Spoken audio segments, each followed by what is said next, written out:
khabar dan selamat sejahtera saudara-saudari sekalian. Puji Tuhan kita dapat bertemu atas talian sekali lagi. Semoga semua sihat dan diberkati Tuhan. Mari kita berdoa bersama sebelum mendengar khutbah hari ini. Oh Tuhan, firman-Mu itu pelita yang memimpin aku dan cahaya yang menerangi jalanku. Bercakap kepada kami sekali lagi dari firman-Mu dan persiapkanlah hati dan minda kita untuk mendengar dan menerima firman-Mu. Semoga Engkau menunjukkan kami kepada Yesus Kristus untuk mengenali Dia dengan lebih mendalam, mengasihinya dan mengikutinya setiap hari. Dalam nama Yesus kami berdoa. Amin. Khutbah hari ini diambil daripada 1 Yohanes bab 1 ayat 1 hingga 4. Mari kita baca bersama-sama. Kami menulis surat kepada kamu tentang firman yang memberikan hidup, iaitu firman yang telah ada sejak permulaan. Kami sudah mendengarnya dan kami sudah melihatnya dengan mata kepala sendiri. Kami sudah melihatnya dan kami sudah menyentuhnya dengan tangan. Ketika hidup sejati dan kekal itu dinyatakan, kami melihatnya. Itulah sebabnya kami memberikan kesaksian tentangnya. Kami memberitahu kamu tentang hidup sejati dan kekal yang bersama-sama Bapa dan yang sudah ditunjukkan kepada kami. Kami pun memberitahu kamu apa yang sudah kami lihat dan dengar, supaya kamu bersama-sama kami turut menghayati hidup bersatu dengan Bapa dan dengan Anak-Nya, Yesus Kristus. Kami menulis hal ini supaya kita benar-benar gembira. Adakah anda tahu apa bangunan ini? Ya, betul. Ini adalah gambar Mahkamah Persekutuan Malaysia di Putrajaya. Di mana-mana perbicaraan di mahkamah, keterangan saksi sangat penting. Seorang saksi harus memberi keterangan yang benar mengenai apa yang telah dilihat dan didengarnya. Kata-kata mereka akan membantu hakim membuat keputusan dan juga boleh mempengaruhi sabetan terhadap tertuduh, sama ada bersalah atau tidak bersalah. Oleh itu, seorang saksi haruslah seorang saksi yang boleh dipercayai. 1 Yohanes ditulis oleh Yohanes dan pada masa Yohanes menulis surat ini, terdapat sesetengah orang yang mencemarkan kebenaran tentang Yesus, iaitu bahawa Yesus anak Allah tidak mungkin telah menjadi manusia.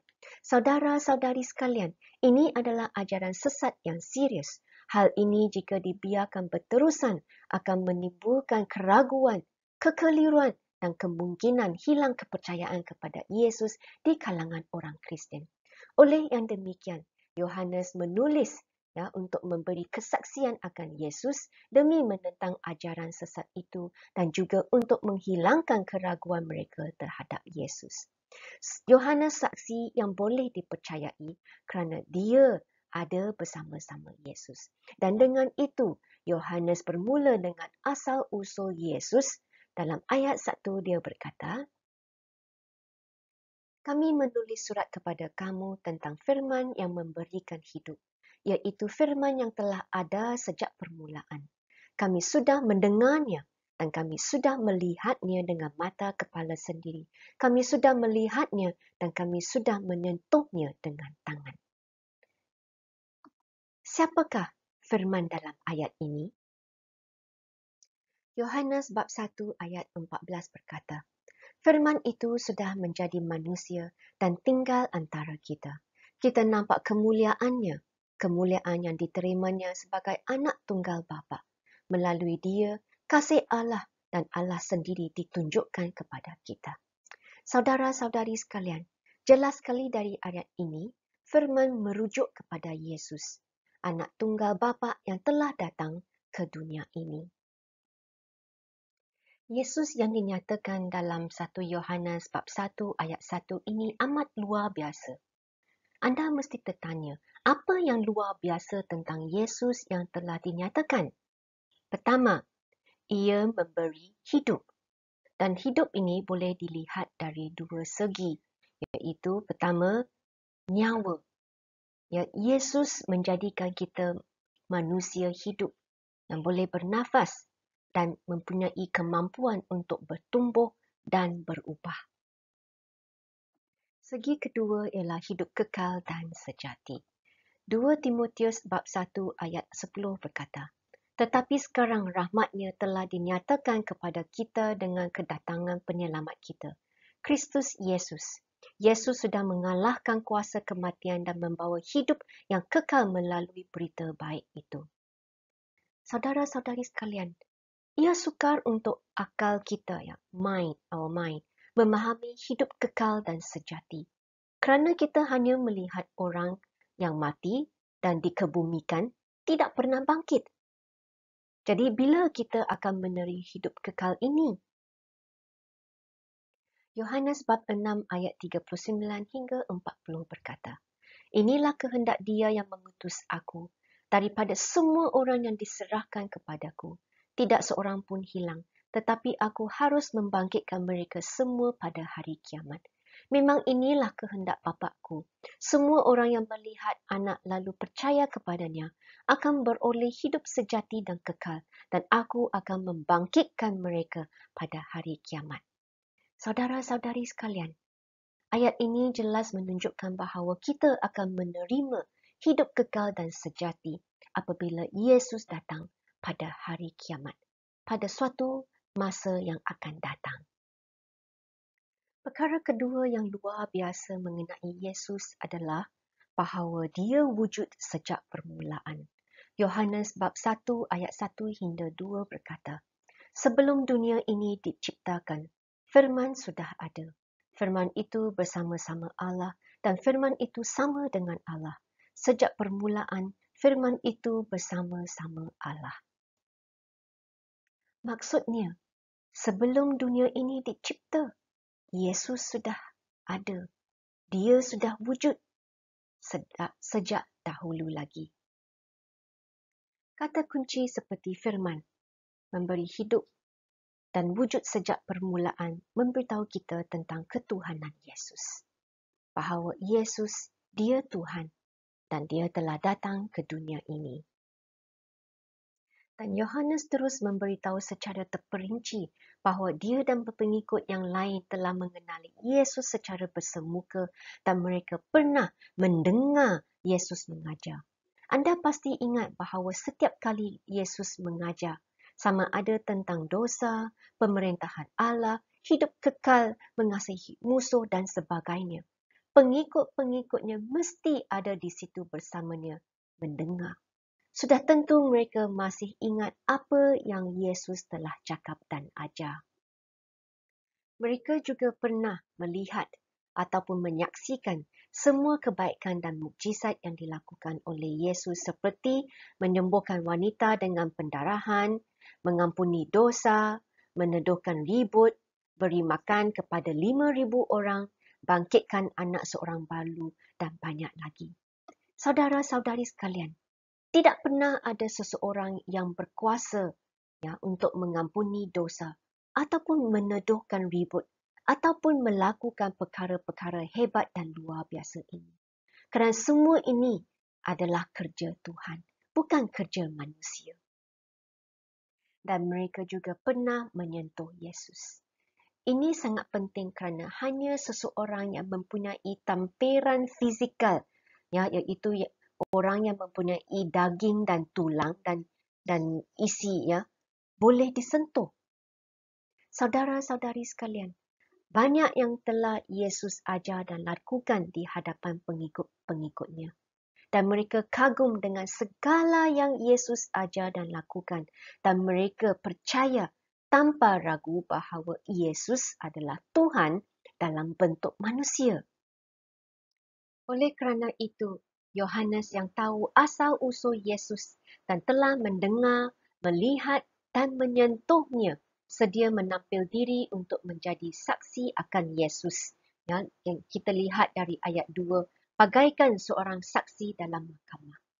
Secara ringkas, kesaksian Yohanes dalam ayat 2 adalah bahawa Yesus anak Allah yang wujud dari permulaan adalah penyelamat yang diutuskan oleh Allah, dan kepada mereka yang percaya kepadanya akan beroleh hidup sejati dan kekal. Saudara-saudari sekalian, Walaupun kita tidak pernah bersemuka dengan Yesus maupun menyentuhnya berbanding dengan Yohanes dan pengikut yang lain. Tetapi kita sangat diberkati Allah kerana kita mempunyai Alkitab di mana semua hal mengenai Yesus telah ditulis supaya kita yang baca boleh mempercayai bahawa Yesus benar-benar anak Allah, penyelamat yang diutuskan oleh Allah dan beroleh hidup sejati dan kekal kepada semua yang percaya kepadanya. Sebelum Yesus diangkat ke syurga, dia berkata kepada pengikut-pengikutnya di Kisah Rasul-Rasul bab 1 ayat 8. Tetapi kamu akan menerima kuasa apabila Roh Allah datang kepada kamu. Lalu kamu akan menjadi saksi-saksiku di Yerusalem, di seluruh Yudea dan Samaria serta sampai ke hujung bumi. Kawan-kawan, Yohanes boleh memberi kesaksian untuk Yesus bukan atas kebolehan dirinya sendiri, tetapi dengan kebolehan yang diberi oleh Roh Allah. Saudara-saudari sekalian, adakah anda tahu bahawa ayat ini panggilan Yesus untuk kita juga? Kita akan diberi kuasa dari Allah untuk menjadi saksinya di mana-mana sahaja, anywhere. Dan kesaksian ini termasuk memberitakan berita baik mengenai Yesus kepada setiap individu. Dan anda pasti pernah mendengar pastor ataupun guru anda meminta anda untuk memberitahu mereka yang masih belum percaya kepada Yesus berita baik akan Yesus. Ada tak? Mesti ada. Kita tidak boleh mengetepikan panggilan ini kerana orang yang tidak meletakkan kepercayaannya kepada Yesus tidak boleh menerima hidup kekal dan sejati. Dari ayat 3, ya, kita tahu tujuan Yohanes memberitahu kita apa yang sudah dilihat dan didengar ialah supaya kita dapat hidup bersatu. Dan di versi Alkitab lain menggunakan perkataan persekutuan. Jadi oleh itu Yohanes berharap kita dapat hidup bersatu ataupun bersekutu dengan Bapa dan Yesus. Ini kerana Yohanes sudah menghayati hidup bersatu dengan Bapa dan Yesus dan dia berhasrat semua orang juga berpeluang untuk menghayati hidup bersama dengan Bapa dan Yesus. Hidup bersatu ataupun persekutuan, fellowship, sangat penting dalam hidup seorang Kristian. Hidup bersatu ataupun persekutuan menggambarkan ikatan yang kuat dan erat dalam dua konteks. Yang pertama, community, di mana community ini terdiri daripada orang-orang yang mempunyai kepercayaan yang sama, iaitu kepercayaan kepada Yesus.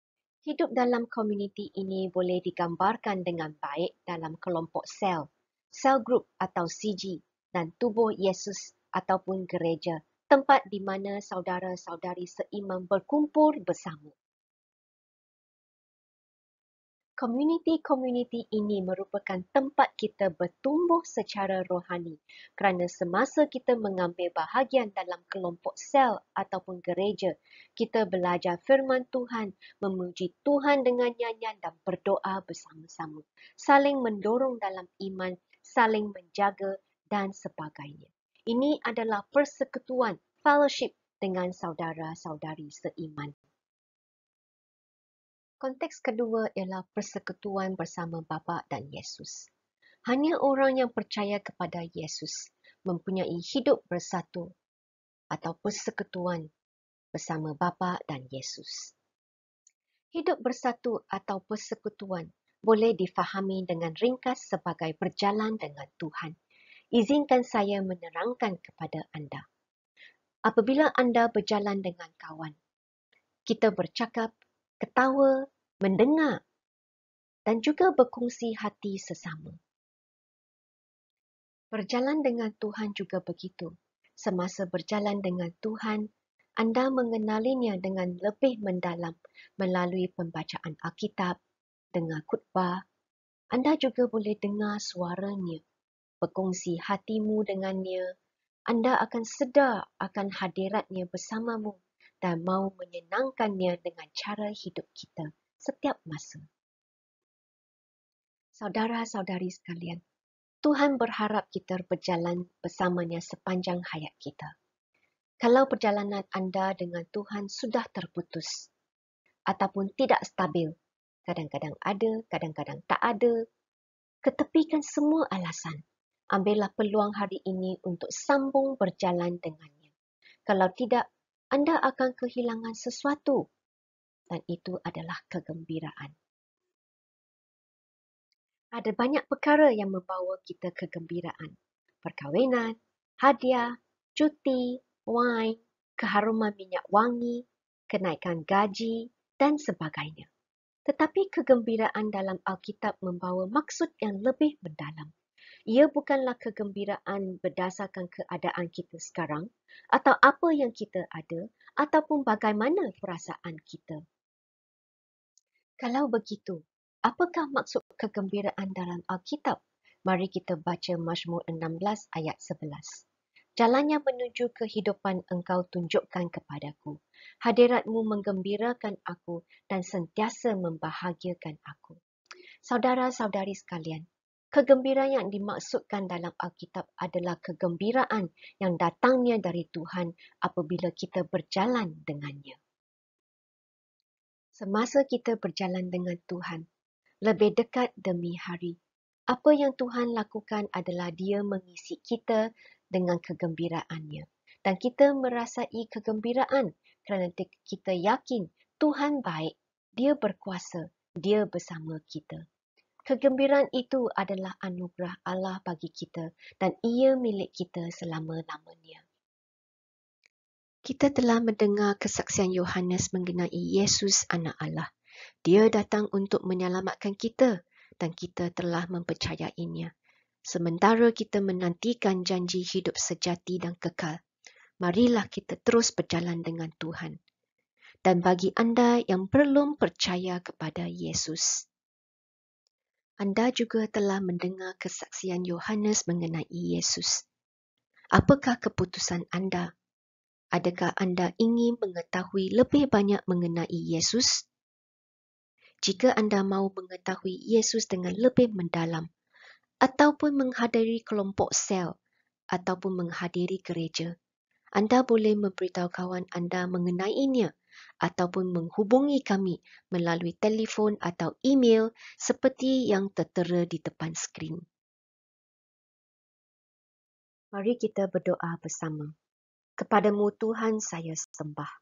Kepadamu ku naikkan pujian dan nyanyian kerana Engkau Tuhan yang telah memberi kita hidup. Bantu kita untuk setia berjalan bersamamu Tuhan, mengenalimu dengan lebih mendalam, mengasihimu dan mengikuti teladan Yesus dalam hidup kita. Isi kita dengan kegembiraan yang datangnya daripadamu. Dalam nama Yesus kita berdoa. Amin. Sehingga kita berjumpa minggu depan, jaga diri dan terus berjalan bersama Tuhan ya. Bye-bye.